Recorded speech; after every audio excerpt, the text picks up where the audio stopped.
जौहर मतलब राजपूत रानियों द्वारा अपने आप को प्रकृति को समर्पित करना। जौहर विदेशी आक्रमणकारियों से अपने स्वाभिमान को बचाने के लिए किया जाता था। जब आक्रमणकारियों की संख्या बल ज्यादा हो और राजपूत राजाओं का सैन्य बल कम हो, तब राजपूत सैन्य केसरिया बाना पहनकर युद्ध में कूद जाते थे। उनका एक ही मकसद होता था, वीरता या वीरगति। जब सैन्य बल कम होने के कारण सभी राजपूत सैनिक राजा सहित वीरगति को प्राप्त हो जाते थे, तो पीछे महल में बची हुई रानी अपने स्वाभिमान को बचाने के खातिर आग में कूदकर देह त्याग देती थी और अमर हो जाती थी। इसे ही जौहर कहा जाता था। भारतीय इतिहास में अनगिनत जौहर हुए। चित्तौड़ के जौहर, जैसलमेर के जौहर, रणथंभौर, जालौर, घाघरौन के जौहर जैसे अनगिनत जौहर हुए, जिनमें राजपूतानियां हजारों की संख्या में जौहर करती रही। लेकिन भारतीय इतिहास का आखिरी जौहर कौन सा है, इसके बारे में बहुत कम लोग जानते हैं। आज के इस वीडियो में जानेंगे इतिहास के आखिरी जौहर के बारे में। इतिहास का आखिरी जौहर हुआ था 18वीं सदी में, जो कि एक हिंदू राजा के कारण राजपूतानियों को जौहर करना पड़ा था। इसके बाद इतिहास में कोई जौहर नहीं हुआ। यह आखिरी जौहर था। राजपूताने का आखिरी जौहर घाटशेड़ा के राव बहादुर सिंह बड़गुजर के शासन में हुआ था। दिल्ली हरियाणा की सीमा पर कोल परगना में बहादुर सिंह बड़गुजर का शासन था, जो कि एक राजपूत राजा थे। हरियाणा का घाटशेड़ा नामक स्थान भी उन्हीं की जागीर में आता था। राव बहादुर सिंह बेखौफ होकर अपने राज्य पर राज करते थे, लगातार मुगलों से लोहा लेते रहे। यह बात मुगल सल्तनत को खटक रही थी। महाराजा सूरजमल तथा मुगल सल्तनत दोनों ही राव बहादुर सिंह पर कई बार दबाव बनाते, पर स्वाभिमानी राजपूत मुगलों के आगे अधीन होने के बजाय उनसे जंग करते रहे।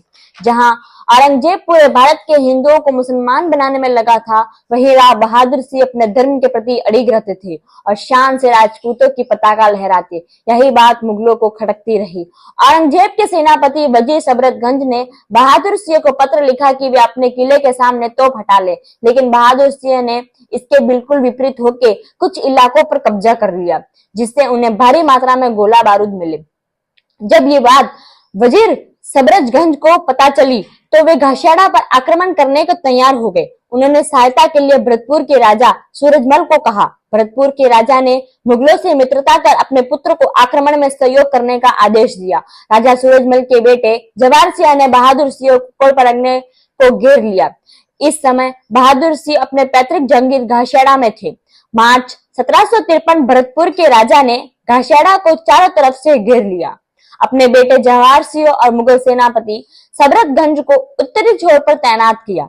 दक्षिण छोर पर अपने भाई मोहन राम सुल्तान सिंह और वीर नारायण सिंह को तैनात किया। राजा सूरजमल 5000 सैनिकों के साथ किले के मुख्य द्वार पर तैनात थे। अब घाटशेड़ा का किला चारों तरफ से घिर चुका था। कई दिनों तक युद्ध चलता रहा। युद्ध में राजपूतों की बहुत क्षति हुई। राव बहादुर सिंह के भाई जालम सिंह और पुत्र कुंवर अजित सिंह जख्मी हो चुके थे और कुछ दिनों तक युद्ध यूं ही चलता रहा। आखिर में राजा सूरजमल ने संधि प्रस्ताव किले में भेजा और कहा कि राजपूत 10 लाख रुपए सहित अपने सभी गोला बारूद देकर आत्मसमर्पण कर दे। लेकिन स्वाभिमानी राजपूत इस संधि को ठुकरा देते हैं और रात को भीषण युद्ध हुआ। इस युद्ध में राव बहादुर सिंह के भाई जालिम सिंह का देहांत हो गया। 23 अप्रैल 1753 की सुबह मोहम्मद फना, आलमगीर, नैनाराम सहित मुगल जाट सेना घाटशेड़ा में घुस जाते हैं। भीषण युद्ध के दौरान दोनों तरफ से कई सैनिक मारे जाते हैं। राव बहादुर सिंह अपने पुत्र कुंवर अजित सिंह के साथ केसरिया बाना पहनकर रण में कूद जाते हैं और मुगल जाट सेना गाजर मूली की तरह काट देते हैं। सुल्तान की तरफ से मुगल सैनिकों की संख्या बढ़ती रही। एक समय तो किले में मौत का तांडव सा प्रतीत हो रहा था।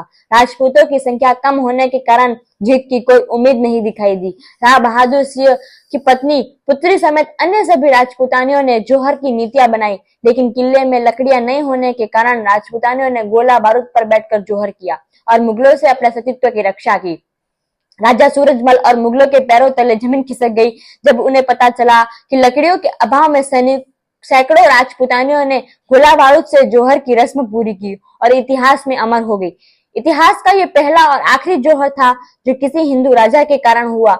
मुगल सेना और भरतपुर सेना के आगे राजपूतों ने आत्मसमर्पण करने के बजाय क्षत्रिय धर्म का पालन किया। इस विषय के बारे में आप तारिक अहमद शाही सुजान चरित्र तथा गुड़गांव के एक एजुकेशन में पढ़ सकते हैं और अधिक जान सकते हैं। यदि इस वीडियो ने आपको प्रेरित किया हो तो इस वीडियो को जन जन तक पहुंचाएं और हमारे चैनल नवयुग मंडल मेवाड़ को सब्सक्राइब और फेसबुक पर फॉलो करें। धन्यवाद।